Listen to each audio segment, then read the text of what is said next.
The Snowman's Watch. I moved into my grandfather's old cabin deep in the woods, thinking a quiet winter alone would help clear my mind. The place had been abandoned for years, untouched since he passed. The moment I stepped inside, I felt it. The air was heavy, too still, like the house itself was waiting. But I convinced myself it was just nerves. I had no reason to be scared. Not yet. The first few nights were peaceful, the silence outside broken only by the wind howling through the trees. The snowfall had been relentless, burying the ground under layers of ice. I had stocked up on supplies, knowing the nearest town was miles away. It was just me, the cabin, and the endless white wilderness. But then, on the fourth night, I saw them. Footprints. I had just finished reading when I glanced at the window, expecting nothing but the usual stretch of snow. But right there, leading from the forest to my front porch, were deep, distinct footprints. I hadn't heard anyone approach. My heart pounded as I reached for the flashlight and threw on my coat. I hesitated before opening the door. The storm had wiped away any previous tracks, so why were these so fresh? I stepped onto the porch, scanning the dark woods.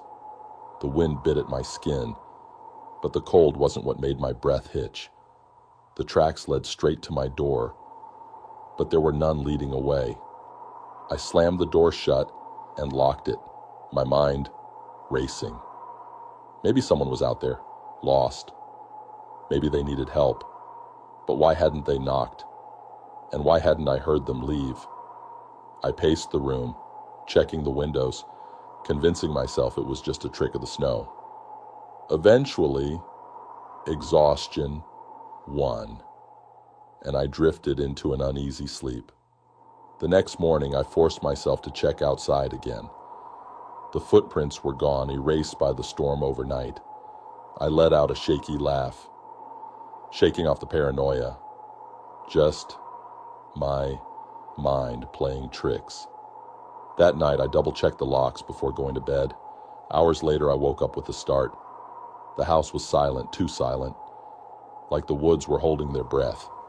Then came the noise, a soft thud from the other side of the wall. My blood ran cold. It came again, heavier this time. It sounded like footsteps. I reached for the flashlight and gripped it tightly. Every instinct told me to stay still, to pretend I hadn't heard. But then, 3 slow knocks on the door. I swallowed hard, creeping toward the window. My breath fogged up the glass as I peeked outside. No footprints, just an endless sheet of untouched snow.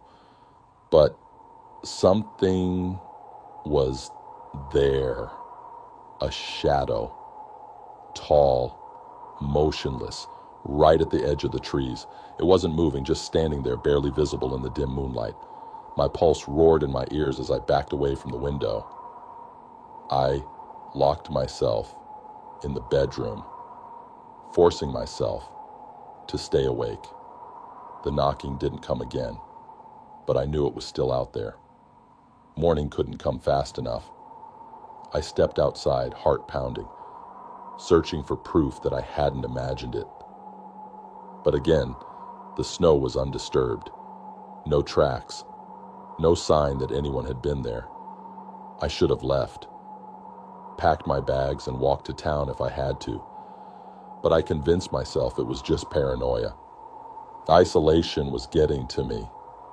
It had to be. That night I barely slept. I lay awake, listening. At some point, exhaustion took over and I drifted off. But something woke me up. Not a sound this time, but a feeling, like someone was in the room. With me, I held my breath, too afraid to move. The air was freezing, my breath forming small clouds in the dark. Then, the bed shifted. I bolted upright, flashlight in hand, shining it across the room. Nothing, but I felt it. The heavy, suffocating presence of something unseen. The kind of feeling that makes your skin crawl. I didn't sleep after that. I waited for sunrise and made a decision. I was leaving. I packed as fast as I could, throwing everything into a bag. But when I reached for the front door, my stomach dropped. The footprints were back, leading from the trees to my porch. But this time they didn't stop at the door. They circled the cabin. My hands shook as I backed away. The realization hit me like ice water. Whoever had been outside hadn't just stood there. They had walked around the house, watching. I grabbed my coat, yanking the door open, ready to run. But the second my foot hit the snow, I heard it. A long, slow breath right behind me. I spun around, but the doorway was empty. The house was empty, but I knew better now. Something had been inside. I ran, through the deep snow, through the trees, lungs burning with the cold. I didn't stop until I reached the main road, half buried in ice. I was miles from town, but I didn't care. I just needed to get as far away from that cabin as possible. It took me hours to find help, to convince someone to drive me back to town. When I told them what happened, they gave me a look I couldn't place. Pity, maybe, or fear. One old man finally spoke. "That cabin's been empty since your grandfather died," he said.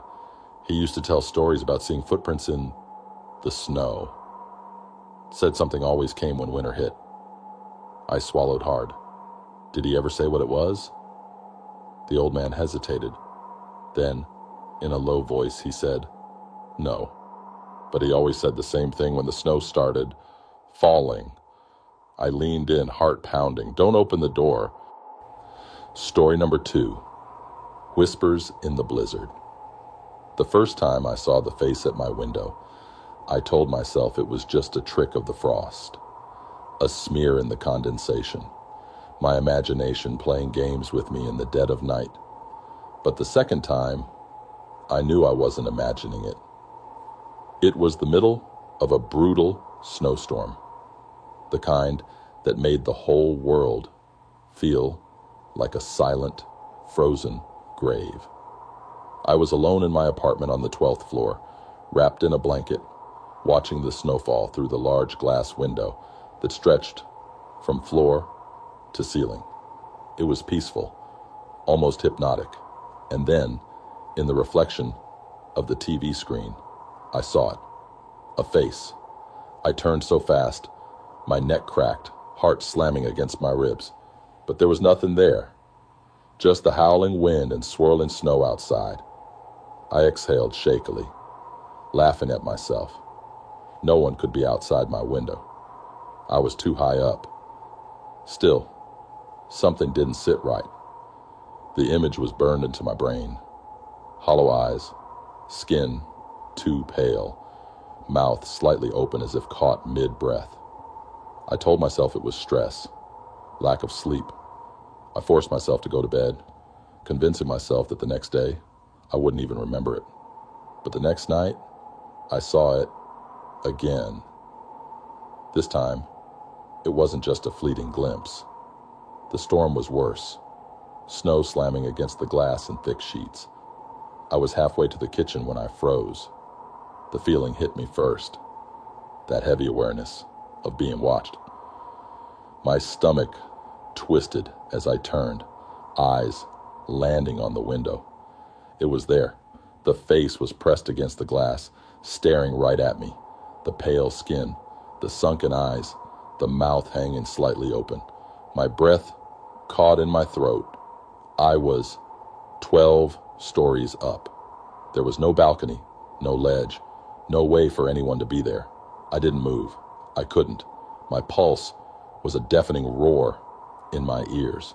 And then, slowly, the mouth stretched into a grin. I stumbled backward, knocking over a chair. My hand shot to my phone, fingers fumbling as I called the building's security. The moment the line connected, I risked another glance. The face was gone. I barely managed to explain myself, words tumbling out in a panicked mess. The security guard, an older man with a bored voice, sighed heavily. "No one's up there," he said. Impossible. I checked the hallway just in case. The apartment was locked. No signs of forced entry. But I didn't sleep that night. Every time I closed my eyes, I saw that face. The third night, things got worse. I had convinced myself to ignore it, stay inside, keep the curtains shut. But something woke me in the middle of the night. A tap, tap, tap. The sound was soft, but unmistakable. My breath hitched as I sat up, pulse hammering. The room was dark except for the faint glow of the streetlights outside. I didn't want to look. I didn't want to see it. But the tapping came again, more insistent this time. I forced myself to turn toward the window. The curtains were open. I didn't leave them open. I never left them open. My stomach clenched as my gaze crawled up to the glass, praying it would be empty. But it wasn't. The face was there, closer than before. Its eyes were locked onto mine, unblinking. I couldn't move, couldn't breathe. The tapping hadn't come from outside. It had come from inside the glass. I scrambled out of bed, my brain screaming to run, to leave this place now. But the second my feet hit the floor, I heard it. A voice, low, hollow, coming from the window. "Let me in." I backed against the wall, my entire body shaking. The grin widened, teeth too sharp, lips curling in a way that wasn't human. And the wind outside howled, the storm raging, but the thing at my window didn't move. Didn't blink. Just waited. I don't remember how long I stood there, frozen in terror. But at some point the sun began to rise, and just like that, the face was gone. I packed a bag that morning. I was leaving, no matter what. I didn't care if I had to drive through the snowstorm. I wasn't staying another night. As I rushed out of the apartment, I ran into my neighbor, an elderly woman who had lived in the building longer than anyone. She took one look at my face and frowned. "You saw it, didn't you?" she asked softly. I stopped cold. "Saw what?" Her expression darkened. "The man in the storm." A chill ran through me that had nothing to do with the cold. "Who is he?" She shook her head. "No one knows. But once you see him, he doesn't stop." Her eyes flicked toward my apartment. "Don't let him in, no matter what he says." I didn't wait to hear more. I ran. That night I checked into a hotel far from the apartment. I locked every door, closed every curtain. But at 3:13 a.m., something pulled me from my sleep. A presence. That suffocating awareness of being watched. I didn't want to look. But I did. The window was fogged over, but I could still make out the shape. Tall, motionless, standing just on the other side of the glass. And this time, he was inside. Story number 3, The Frozen Footsteps. The first knock came at exactly 2:37 a.m.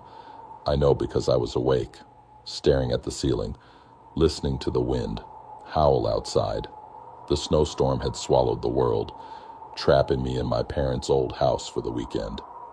They were away, and I had convinced myself I didn't mind the solitude. But that knock, that first slow, deliberate knock, sent a chill down my spine that had nothing to do with the cold. I sat up, heart pounding, straining to hear past the wind. Thud, thud, thud. 3 knocks, soft but insistent. I grabbed my phone, checking the security app connected to the front porch camera. The screen showed nothing but swirling snow. The porch light barely cut through the storm, but I saw no one, no footprints. A prank, I told myself, just the wind rattling something against the door. But even as I tried to reason it away, a sick feeling curled in my stomach. Something felt wrong.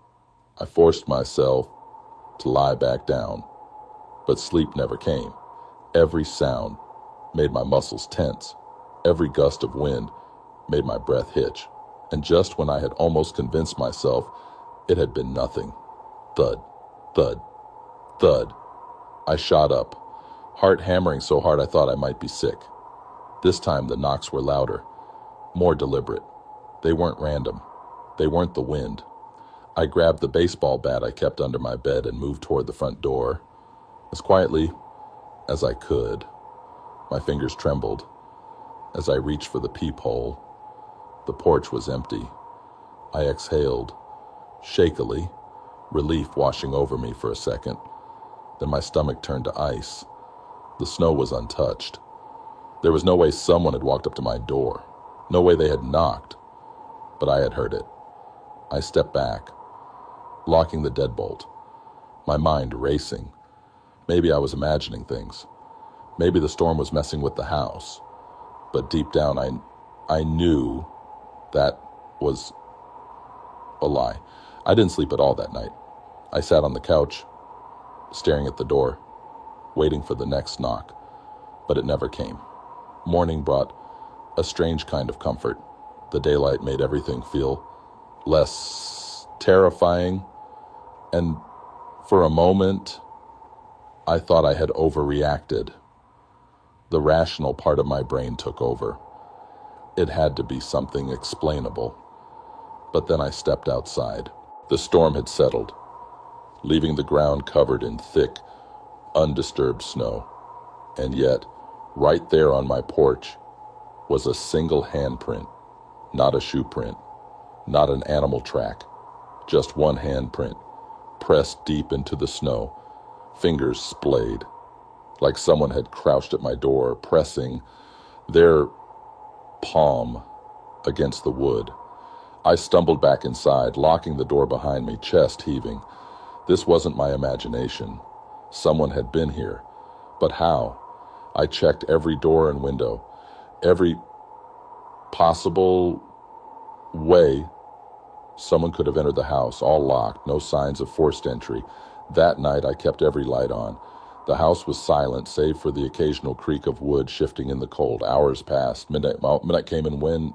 Then at exactly 2:37 a.m., thud, thud, thud, a cold sweat broke across my skin. My hands clenched into fists. I wasn't dreaming. The knocks were real. I moved slowly this time, refusing to go near the door. I grabbed my phone with shaking hands and opened the security app. My stomach dropped. The camera feed was black. Not frozen. Not disconnected. Just black, like something was covering the lens. And then, through the silence of the house, came the sound that nearly made me scream. The doorknob turned. My breath caught. I stood frozen, staring at the lock, heart thundering in my chest. The knob twisted again, slow and deliberate. Someone was trying to get in. I backed away, gripping the bat so hard my knuckles ached. I wanted to run, to hide, but I couldn't move. Then, just as suddenly as it started, the knob stopped turning. I didn't sleep. I didn't move from my spot until the first light of dawn crept through the windows. Only then did I muster the courage to check the camera again. The feed was back. The porch was empty. But something caught my eye. Something scratched into the wood of the door. I stepped closer, heart hammering, as I traced the jagged letters with my fingers. Just 2 words, carved deep into the grain.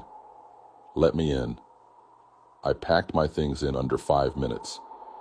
I didn't care about the snow, about the storm, about anything.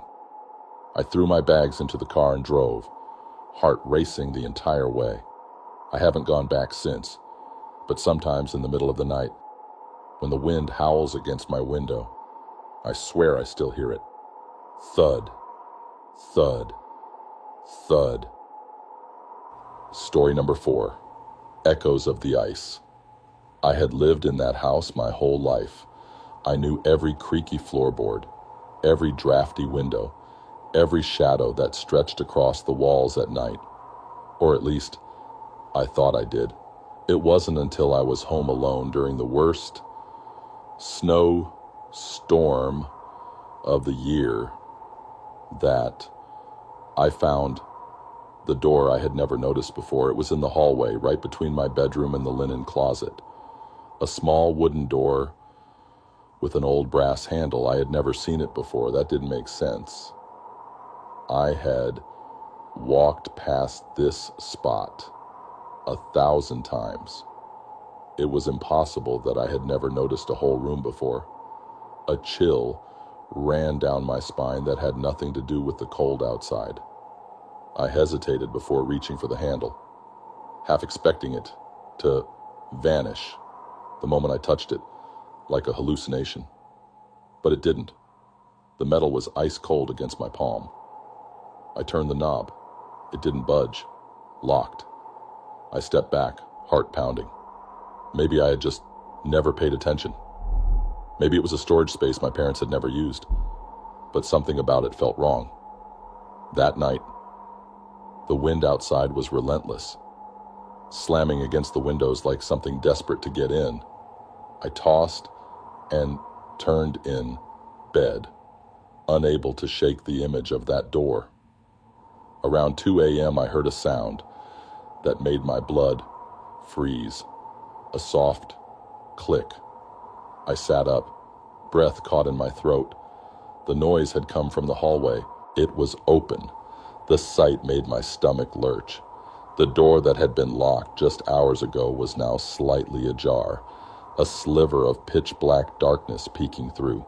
My hand trembled as I reached forward, pushing it open just an inch more. A wave of freezing air rushed out. The room beyond was pitch black, deeper than normal darkness, like the light from my phone was being swallowed whole. And then, somewhere inside the void, I heard it. A whisper. I stumbled back so fast I nearly tripped. My heart was hammering, my breathing ragged. I slammed the door shut, locked it, and ran back to my room, throwing the covers over my head like a child. I didn't sleep. The next morning I convinced myself it had been a dream. Lack of sleep, stress, my imagination running wild. I forced myself to go check again. The hallway was normal. The door was there, but locked again, as if it had never opened. I told myself to forget about it. But that night, the whispers returned. They started as a low hum, distant, almost indistinguishable from the howling wind. But as the hours passed, they grew louder, more insistent. My name spoken in a voice that wasn't mine. I squeezed my eyes shut, pressing my hands over my ears. But it didn't stop. And then, the doorknob turned. I bolted upright, staring at my bedroom door, heart threatening to claw its way out of my chest. The knob twisted slowly, deliberately, like someone was testing it. My breath hitched as I realized, it wasn't coming from my bedroom door. It was coming from inside the hallway, the locked door. I forced myself to move, stumbling toward my bedroom window. The storm was still raging outside, snow piling high against the glass. No escape. I grabbed my phone, dialing my mom's number with trembling fingers. She answered groggily. "What's wrong?" I struggled to find words. "Mom, the door in the hallway. The small one. What's inside?" There was a beat of silence. And then, in the coldest voice I'd ever heard her use, she said, "There is no door in the hallway." I felt my stomach drop. I turned, staring at it, my entire body locked in place. It was there. I was looking at it. "I see it," I whispered. "Right now." "Get out of the house," my mom said. "Get out now." I didn't ask questions. I grabbed my coat and sprinted down the stairs, flinging the front door open. The cold hit me like a wall of needles, but I didn't care. I ran through the knee-deep snow, barely feeling my feet. Behind me, I heard a door creak open. But it wasn't the front door, and it wasn't my bedroom door. It was the hallway door. I didn't look back. The next day, my parents came back. I demanded they tell me what was going on. My dad went pale, refusing to speak. My mom finally pulled me aside, voice low and shaking. "When we moved in," she said, "there was a room that shouldn't exist. A space between the walls, like an extra part of the house that had no business being there. The contractor said it wasn't on the blueprints. We thought it was just some old storage space." I swallowed hard, waiting. "We had it sealed off," she whispered. "There was no door." My body turned cold. "Then how?" She cut me off. "I don't know. But whatever's in there, it's been waiting." I haven't stepped foot in that house since. But sometimes, in my dreams, I see the door, and it's always open. Story number 5, The Haunting Chill. I was never afraid of the snow. It had always been something peaceful, something quiet, until the night I saw something move under the ice. It had been snowing for 3 days straight, the kind of heavy snowfall that buried cars and sealed doors shut. I was alone in my family's cabin, miles away from the nearest neighbor, waiting out the storm. The isolation didn't bother me. At least it didn't until I saw the shadows. It started just past midnight. I was making tea, standing by the window, watching the snow fall in thick, silent sheets. The world outside was untouched, smooth and perfect, until I noticed something shifting beneath the surface. At first I thought it was my imagination, a trick of the wind, but then I saw it again. The snow shifting, like something was moving just beneath the surface, slowly, deliberately. Not the wind, not an animal, something else. I turned off the lights inside, pressing my forehead against the cold glass. The moonlight reflected off the frozen ground, making everything look silver and eerie. And then I saw it. A hand. It pressed up from beneath the ice, fingers splayed, dark against the frozen white. My breath caught in my throat as the fingers twitched, dragging themselves across the snow. Another shape appeared beside it, a second hand, and then, slowly, a face. I stumbled back, knocking my tea over. My chest heaved as I tried to rationalize what I was seeing. It wasn't possible. The ground was solid, frozen thick. No one could be under there, but the thing in the ice, it was looking at me. Its eyes were open, black pits, sinking deep into its face. Its mouth stretched too wide, as if screaming, but no sound came out. My body locked up in terror as it began to push upward, as if trying to break through. I grabbed my flashlight, fumbling to shine it outside. The moment the beam hit the snow, the figure was gone. No sign of movement, no broken ice, just the perfect undisturbed surface of the snow. I didn't sleep that night. Every time I closed my eyes, I saw that thing staring up at me. By morning, I had convinced myself it was a hallucination. Maybe I was overtired. Maybe I had been staring at the snow for too long. But when I stepped outside to check, I saw them. The handprints, pressed deep into the snow, scattered across my yard, moving toward the cabin. But no footprints, only hands. A shudder crawled up my spine as I backed up, slamming the door shut. I tried calling someone, anyone, but the storm had knocked out the signal. I was alone. That night, the noises started. A faint scratching from outside, soft at first, a whisper against the cabin walls. I sat frozen in my chair, gripping my flashlight like a lifeline. The scratching moved, tracing along the walls, and then a single knock on the window. I didn't want to look. I didn't want to look, but I did. The face was there again, right up against the glass. But this time, it wasn't under the ice. It was outside, Its skin was gray, its mouth stretched open in a silent scream. Its fingers, blackened and frost-bitten, scraped against the window pane. I gasped, stumbling backward, my breath fogging in the freezing air. The thing didn't move, didn't blink, just watched. I grabbed the fire poker from beside the stove, gripping it so hard my hands ached. My heart pounded as I edged toward the door. If it was out there, if it was real, I had to see. I had to know. I yanked the door open. Nothing. The wind howled. The snow fell. The yard was empty. No sign of the thing I had just seen. But the handprints were back. Everywhere. I slammed the door shut, locking it, my pulse racing. My mind screamed at me to run, to leave, but there was nowhere to go. The storm was too strong. And then from behind me I heard it. A soft, wet drip. I turned slowly, dread curling in my stomach. A puddle had formed in the middle of the floor. Water, seeping in from somewhere. But the ceiling wasn't leaking. The walls were dry. Another drip. I followed the sound, heart hammering, until I saw it. The puddle was forming beneath the window, right where the thing had been standing. I ran to my bedroom, locking the door behind me. My breaths came fast, shallow, my skin prickling with cold sweat.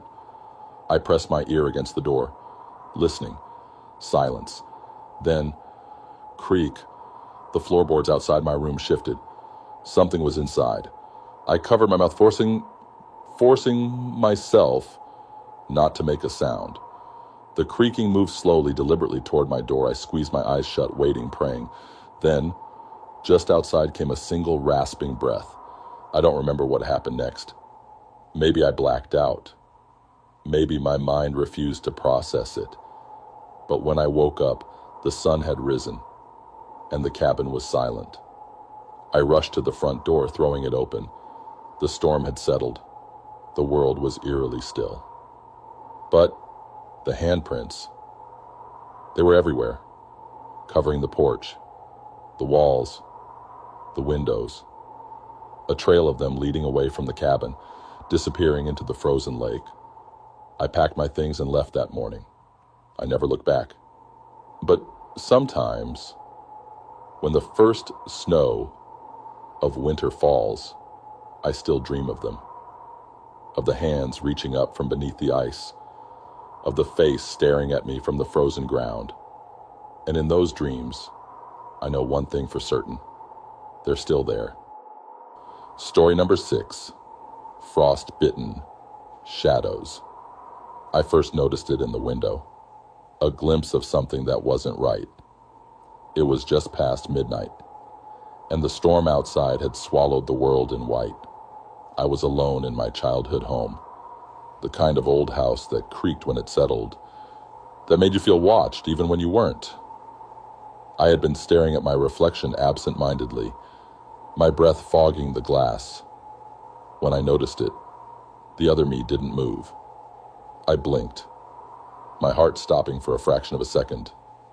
My reflection should have copied me, should have blinked at the same time, should have looked away when I did, but it just stood there frozen, staring back at me with wide, unblinking eyes. I sucked in a sharp breath and stepped back, my pulse hammering. A trick of the light, I told myself. I had been awake too long, but when I glanced back, it was still staring, its mouth stretching into a slow, unnatural smile. A cold rush of fear hit me as I stumbled away from the window, nearly knocking over a chair. My skin crawled, my instincts screaming at me to leave the room. But I forced myself to look again. The reflection was normal. I let out a shaky breath, rubbing my hands over my face. My mind was playing tricks on me. It had to be. I had been alone for too long, snowed in, the silence pressing against my thoughts. I convinced myself it was nothing, that I was just exhausted. I went to bed with the lights on. The next morning, everything felt normal again. The sun was weak behind thick gray clouds, but the fear from the night before felt distant, almost embarrassing. I made coffee, checked my phone, still no service because of the storm, and went about my day, convincing myself I had overreacted, until I passed by the hallway mirror. My feet froze. A jolt of cold fear spread through my body like ice water. The mirror was small, hanging just outside my bedroom door. But my reflection was wrong. It stood too still, eyes too wide, lips slightly parted, as if whispering something I couldn't hear. My chest tightened. I swallowed hard, stepping closer. My reflection did the same, but something felt off. And then, in a split second, it tilted its head, just a fraction too late. A sharp, sickening panic surged through me, making my stomach turn. I stumbled back, my breath coming too fast. This wasn't normal. It wasn't me. I turned away from the mirror, heart slamming against my ribs. I needed air. I needed to clear my head. I grabbed my coat and forced myself outside into the snow, the cold biting at my skin. The world was silent. The storm had softened, but the weight of it made everything feel suffocated, trapped. I sucked in deep breaths, trying to steady my nerves. Maybe I was just seeing things. Maybe isolation was getting to me. But then I made a mistake. I glanced at the window, and there it was, standing inside the house, staring at me from the glass. My reflection, not following my movements, not mimicking me, just watching. My stomach lurched as I staggered back, my boots crunching in the deep snow. My reflection was grinning, slowly, unnaturally, and as I stood there, frozen in terror, it raised one hand, palm pressed against the glass. I didn't move. I couldn't. Then it tapped. Once, twice, 3 times. Each knock sent a ripple of fear through my bones. My breathing came in short, panicked gasps as I turned and ran, sprinting through the snow, not caring where I was going, just needing to get away from the house. I didn't stop until my legs burned, until my chest ached from the cold air. I collapsed against a tree, my breath coming out in white puffs.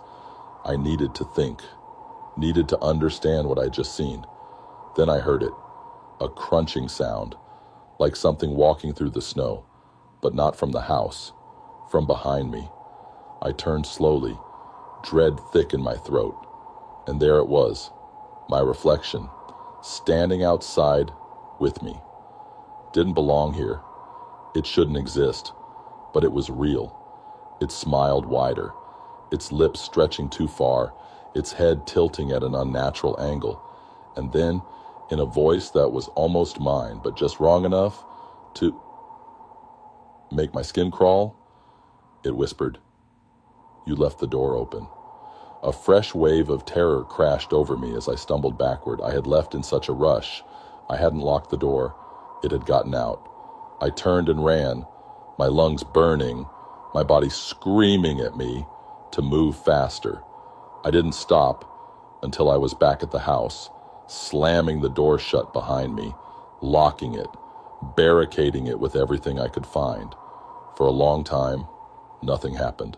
The only sound was my ragged breathing. Then, the knocking started again. But this time, it wasn't at the window. It was at the front door. Slow, patient. I didn't answer. I never did. The storm eventually cleared, and I left that house. I never went back. But even now, even miles away, I sometimes catch my reflection moving just a little too late, smiling when I'm not, watching me when I'm not looking. And every now and then, it taps, once, twice, 3 times. Story number 7, the icy presence. The snowstorm had swallowed the entire world in white, turning the roads into death traps and cutting off all signals. I was home alone for the weekend, tucked inside my family's cabin deep in the woods. It should have been peaceful. But at exactly 11:48 p.m., someone knocked on my door. 3 slow, deliberate knocks. Thud, thud, thud. My stomach twisted as I froze mid-step. No one should have been out there. The nearest neighbor was miles away, and the storm was too brutal for anyone to travel in. I crept to the peephole, heart pounding so hard I could hear it in my ears. A man stood outside, half buried in snow. His coat was torn, his face pale, and his lips blue with cold. He swayed slightly, his head tilting as if he was too weak to hold it up. A part of me screamed to open the door, to help him, but something stopped me. His eyes.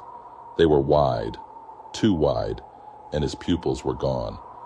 Just milky, empty orbs, staring straight ahead. My fingers hovered over the lock. "Hello?" My voice barely came out.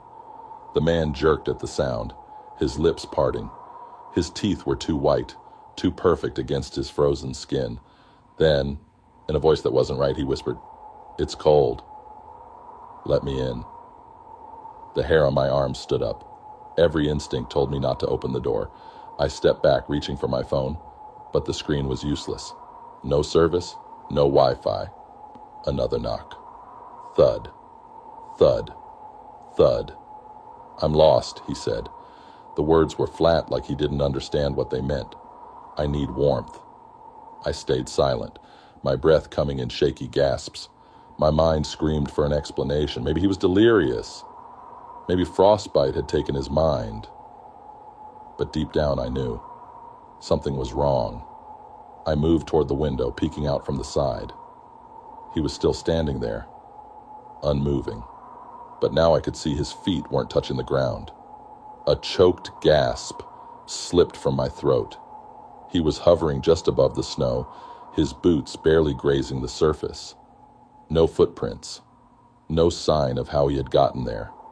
I stumbled backward, slamming against the wall.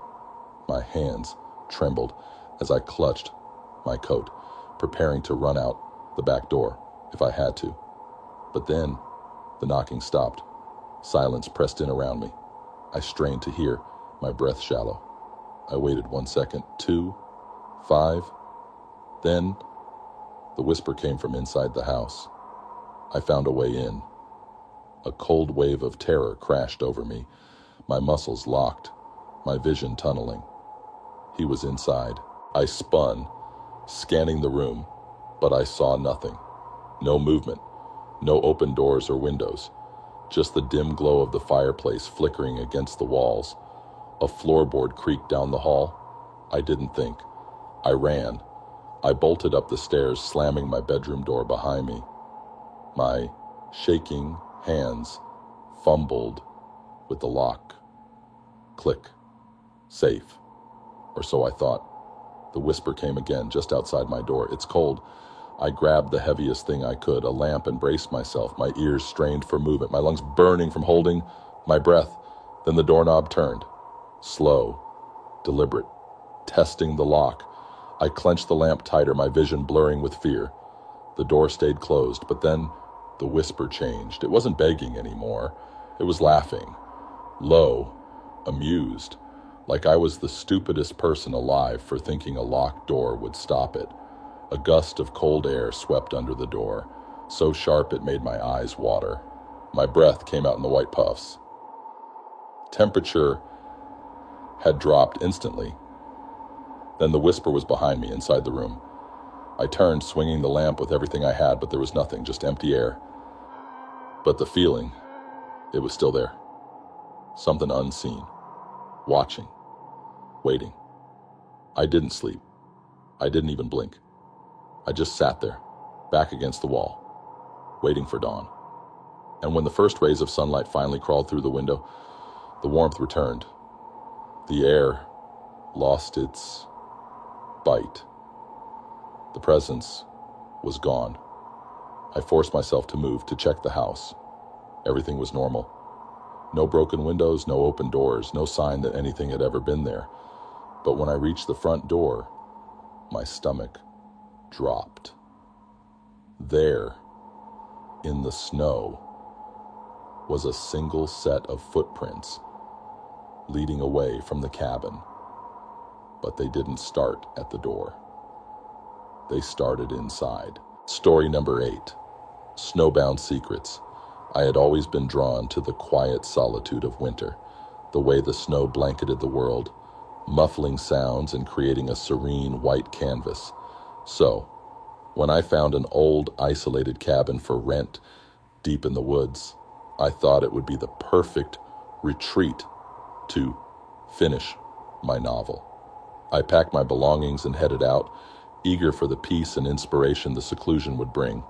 The cabin was charming, a rustic structure with a stone fireplace and large windows overlooking the snow-covered forest. The first few days were blissful. I wrote during the mornings, took long walks in the afternoons, and spent my evenings by the fire, sipping hot tea. The silence was profound, broken only by the occasional rustle of branches or the distant call of an owl. On the 4th night, as I was settling into bed, I heard a faint noise. It was a soft, rhythmic tapping, barely audible over the crackling fire. I dismissed it as a branch brushing against the window and went to sleep. The next morning, I found nothing unusual and forgot about the incident. That evening, the tapping returned, slightly louder this time. It seemed to be coming from the back of the cabin. I grabbed a flashlight and ventured outside, my breath visible in the frigid air. The snow was undisturbed, no footprints or signs of wildlife. I circled the cabin, shining the light on the walls and windows, but found nothing. Unease settled in my stomach as I returned inside, bolting the door behind me. The tapping became a nightly occurrence, growing louder and more insistent with each passing evening. It moved around the cabin, coming from different walls, sometimes the roof. I tried to ignore it, telling myself it was just the house settling or the wind playing tricks. But deep down, I knew something was off. One night, the tapping escalated into a loud banging, as if someone or something was trying to get in. My heart raced as I clutched the poker from the fireplace, staring at the door. The banging continued, relentless and deafening. I shouted, demanding to know who was there, but received no response. After what felt like hours, the noise ceased abruptly, leaving an oppressive silence in its wake. I didn't sleep that night, jumping at every creak and groan the cabin made. At dawn, I decided to leave. I packed my belongings hastily, eager to escape the oppressive atmosphere that had taken over the once cozy retreat. As I loaded my bags into the car, I glanced back at the cabin and froze. There, etched into the wooden door, were deep scratches, as if made by clawed hands. The marks were fresh, the wood splintered and raw. My blood ran cold as I realized the tapping hadn't been the wind or the house settling. Something had been trying to get in. I didn't wait to find out what. I jumped into my car and sped down the snow-covered path, not daring to look back. The sense of relief I expected never came. Instead, a lingering dread settled over me, a nagging fear that whatever had been outside the cabin might have followed me. Back in the safety of my apartment, I tried to rationalize the events. Perhaps it had been a wild animal, desperate for shelter, but the scratches were too deliberate, too precise. And the tapping, it had a pattern, almost like a code. I couldn't shake the feeling of being watched. Shadows seemed to move in the corners of my vision, and I often woke up to the sound of faint tapping on my bedroom window, despite living on the 3rd floor. Sleep eluded me, and my writing came to a standstill. Desperate for answers, I researched the cabin's history. I discovered that it had been built in the early 1900s by a recluse named Samuel Granger. According to local legend, Granger had become obsessed with the idea of communicating with spirits, believing that the veil between worlds was thinnest during the winter months. He devised a method of tapping on walls and doors, claiming it allowed him to converse with entities from beyond. Neighbors reported hearing incessant tapping coming from the cabin at all hours. One winter, Granger vanished without a trace. When authorities investigated, they found the cabin in disarray, with deep scratches on the doors and walls, as if there had been a struggle. The case remained unsolved, and the cabin was left abandoned for decades. I realized, with a sinking feeling, that I had unwittingly continued Granger's ritual by acknowledging the tapping. By responding to it, I had opened a door, inviting whatever lurked beyond into my life. The tapping persists to this day, a constant reminder of the unseen presence that now shadows me. I've moved multiple times, but it follows, always finding me, always tapping. I've come to accept that there's no escape. The veil has been lifted, and I'm forever entwined with the entity that dwells beyond. If you ever find yourself alone in the woods, and you hear a faint tapping on your door or window, do not respond. Ignore it, no matter how insistent it becomes. For once you acknowledge it, there's no turning back. The unseen will make itself known, and your life will never be the same. Story number 9, The Winter's Grasp. I had always prided myself on being a diligent and fearless delivery driver, navigating the city streets regardless of the weather. But that night, as the snowstorm intensified, I received an order that would forever change my perception of reality. And the address was in a part of town I wasn't familiar with, an old neighborhood with Victorian-era houses that loomed ominously against the backdrop of swirling snow. The GPS struggled to find a signal, but I eventually located the house, a grand, albeit dilapidated mansion at the end of a secluded cul-de-sac. I approached the front door, the icy wind biting at my face, and knocked. The door creaked open slightly at my touch, revealing a dimly lit hallway. "Hello? Delivery!" I called out, but only silence responded. Stepping inside to escape the cold, I noticed the interior was adorned with antique furniture, covered in dust and cobwebs. A grand staircase spiraled upward, disappearing into darkness. As I placed the food on a nearby table, a chill ran down my spine, and I had the unsettling sensation of being watched. Suddenly, the door slammed shut behind me, and the lights flickered before plunging the house into darkness. Panic set in as I fumbled for my phone, only to find it dead. The air grew colder, and I could see my breath forming misty clouds. A faint whisper echoed through the hallway, indistinct but eerie. "Who's there?" I demanded, my voice trembling. The whispering ceased, replaced by the sound of footsteps overhead. Gathering my courage, I found a dusty candelabrum on a side table and lit the remaining stubs. The flickering flames cast long shadows on the walls as I cautiously ascended the staircase, each step creaking under my weight. At the top, a long corridor stretched before me, lined with closed doors. The footsteps had stopped, but soft, rhythmic tapping emanated from the far end of the hallway. Compelled by a mix of fear and curiosity, I approached the source of the sound. The last door on the right was slightly ajar, and the tapping grew louder as I neared. Pushing the door open, I found myself in a child's bedroom, untouched by time.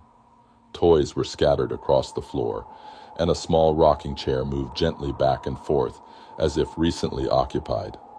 On the bed sat a porcelain doll, its glassy eyes staring directly at me.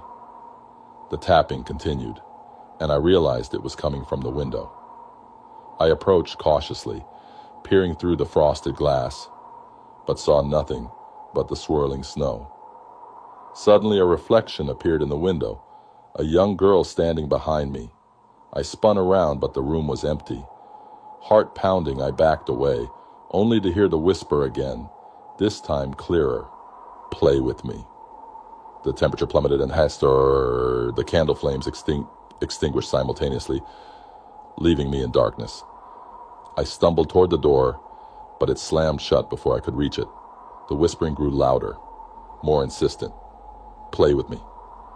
Desperate to escape, I felt along the walls for a light switch or a way out. My fingers brushed against something cold and metallic. A key. Grasping it, I searched for a keyhole, finally finding one in the back of the rocking chair. With trembling hands, I inserted the key and turned it. The chair stopped rocking and the whispering ceased. For a moment, silence enveloped the room. Then, a child's laughter echoed around me, and the doll's head slowly turned to face me. Its painted lips parted, and in a voice that chilled me to the bone, it whispered, "Thank you for playing." The door creaked open, and I didn't hesitate. I bolted from the room, down the stairs, and out into the storm, not stopping until I reached my car. Fumbling with the keys, I started the engine and sped away, glancing back to see the mansion's windows, glowing warmly, as if bidding me farewell. I never took another delivery to that part of town again, but sometimes, on cold, snowy nights, I hear a faint tapping at my window and a whisper that sends shivers down my spine. Play with me.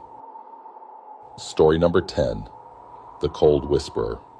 The snowstorm had been raging for hours, transforming the familiar landscape into an unrecognizable expanse of white. I was alone in my family's remote cabin, nestled deep within the forest, miles away from the nearest neighbor. The wind howled outside, rattling the windows and causing the old wooden structure to creak and groan. Despite the roaring fire in the hearth, a chill seeped into my bones, an unease that had nothing to do with the temperature. Earlier that day, I had ventured into town for supplies, anticipating the storm's arrival. The locals had been unusually quiet, their faces etched with worry. When I asked the store clerk about it, he hesitated before speaking. "There's talk of something unnatural in the woods," he said, avoiding my gaze. "Best to stay indoors after dark." I had laughed it off, attributing it to small-town superstition. But now, as darkness enveloped the cabin, I couldn't shake the feeling that I was being watched. I tried to focus on my book, but the words blurred together, my mind wandering to the clerk's warning. The wind's wail seemed to carry whispers, unintelligible but insistent. I shook my head, chastising myself for letting fear get the better of me. Just as I was about to return to my reading, a loud thud echoed from the front porch. My heart leaped into my throat. I set the book aside and listened intently. Another thud, followed by a scraping sound, like something heavy being dragged across the wooden planks. I stood, my legs trembling, and crept toward the window. Peering through the frost-covered glass, I saw nothing but swirling snow. Summoning my courage, I grabbed the fireplace poker and approached the door. "Who's there?" I called out, my voice wavering. No response. I reached for the doorknob, hesitating for a moment before turning it. The door creaked open, revealing the snow-covered porch and a trail of footprints leading into the forest. The prints were large, larger than any human foot, and spaced far apart, as if whatever made them was running on two legs. A shiver ran down my spine. I glanced around, but the storm obscured everything beyond a few feet. Closing the door, I bolted it and retreated to the safety of the fire. Hours passed, the storm showing no signs of abating. I dozed off in the armchair, only to be jolted awake by a loud crash. Disoriented, I looked around, my eyes landing on the shattered window near the kitchen. Snow blew in through the broken pane, melting into puddles on the floor. I grabbed the poker again, my knuckles white as I gripped it tightly.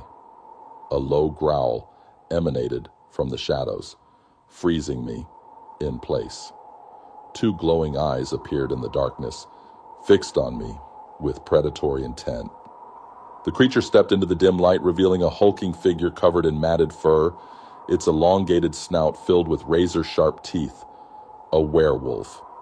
I stumbled backward, my mind racing.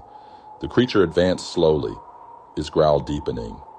I swung the poker wildly, but it swatted it away with ease, the metal clattering uselessly to the floor. Desperation took hold, and I grabbed a burning log from the fireplace, thrusting it toward the beast. The werewolf recoiled, snarling as the flames licked at its fur. Seizing the opportunity, I dashed toward the bedroom, slamming the door behind me. I could hear the creature's heavy breathing just outside, followed by the sound of claws scratching against the wood. Frantically, I searched the room for a weapon, my eyes landing on an old hunting rifle mounted on the wall. I grabbed the rifle, praying it was loaded, and aimed it at the door. The scratching stopped, replaced by an eerie silence. Minutes passed, each one stretching into an eternity. Just as I began to hope the creature had left, the door burst open, and the werewolf lunged at me. I pulled the trigger, the gunshot deafening in the confined space. The bullet struck the creature in the chest, and it let out a pained howl before collapsing to the floor. I didn't wait to see if it was dead. I grabbed my coat and fled the cabin, the storm swallowing me as I ran toward town. The next morning, the townsfolk found me half frozen on the outskirts, babbling about the attack. A group of men accompanied me back to the cabin, but there was no sign of the creature. The only evidence was the shattered window and the deep claw marks on the bedroom door. No one believed my story, attributing it to hysteria brought on by isolation and the storm. But I knew the truth. The creature was real, and it was still out there, lurking in the shadows, waiting for its next victim.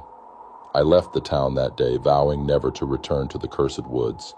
Years have passed, but the memory remains vivid. Every time I hear the howl of the wind during a storm, I'm transported back to that night, and the terror grips me anew. I've shared my story with others, but few take it seriously. Still, I feel. Story number 11, The Frosted Phantom. The snowstorm had been relentless for days, burying the town under a thick, suffocating blanket of white. I was alone in my small cottage on the outskirts, the isolation pressing down on me as heavily as the snow outside. The howling wind rattled the windows and the flickering candlelight cast dancing shadows on the walls. It was on the 5th night that I first noticed the footprints. I had ventured outside to gather more firewood, the cold biting through my layers. As I trudged back, I saw them, a single line of footprints leading from the forest's edge directly to my front door. They were fresh, unmarred by the falling snow, and far too large to be human. My heart pounded in my chest as I scanned the tree line, but darkness swallowed everything beyond a few feet. I hurried inside, bolting the door and stoking the fire to ward off the chill that had seeped into my bones. The next morning, curiosity gnawed at me. I bundled up and followed the tracks back into the forest. They wound through the trees, deeper and deeper, until they abruptly stopped in a small clearing. In the center stood a snowman, unlike any I had ever seen. It was massive, towering over me, with arms made of gnarled branches and eyes of glistening obsidian. A sense of dread washed over me, and I hurried back home, trying to shake the feeling that I was being watched. That night, sleep eluded me. Every creak of the house, every gust of wind set my nerves on edge.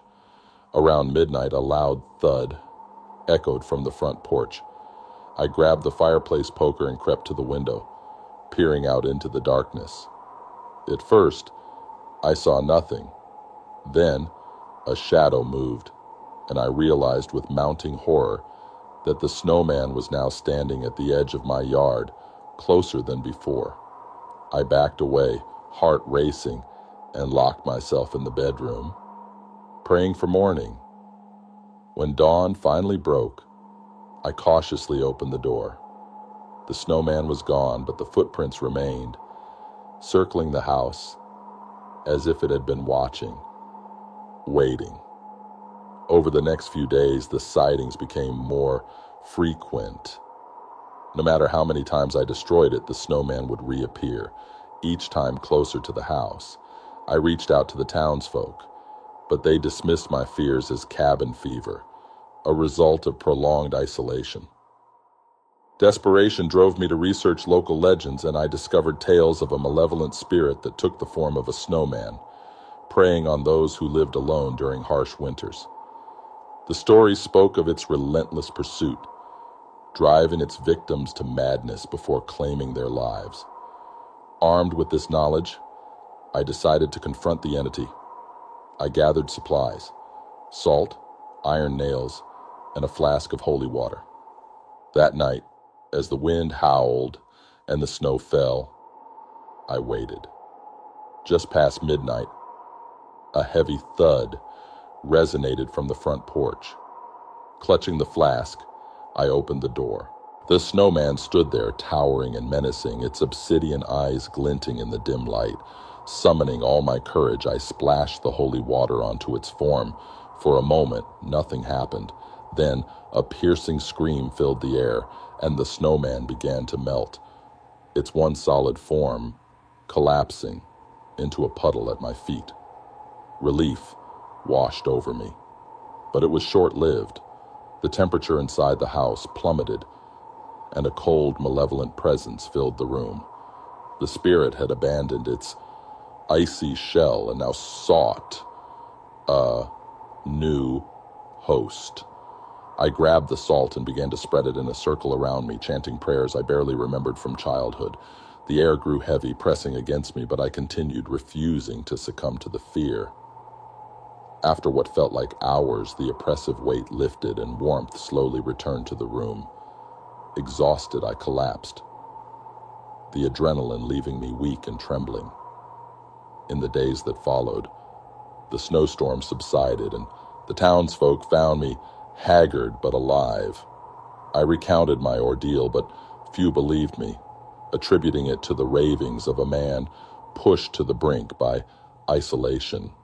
Yet, as I left the town, I couldn't shake the feeling that the spirit still lingered, waiting for the next lonely soul to prey upon. To this day, I avoid the snow, the sight of it stirring memories of that relentless, malevolent presence. And every winter, as the first flakes fall, I whisper a prayer for those who face the cold alone, hoping they never encounter the terror that haunted me during those endless, snowy nights.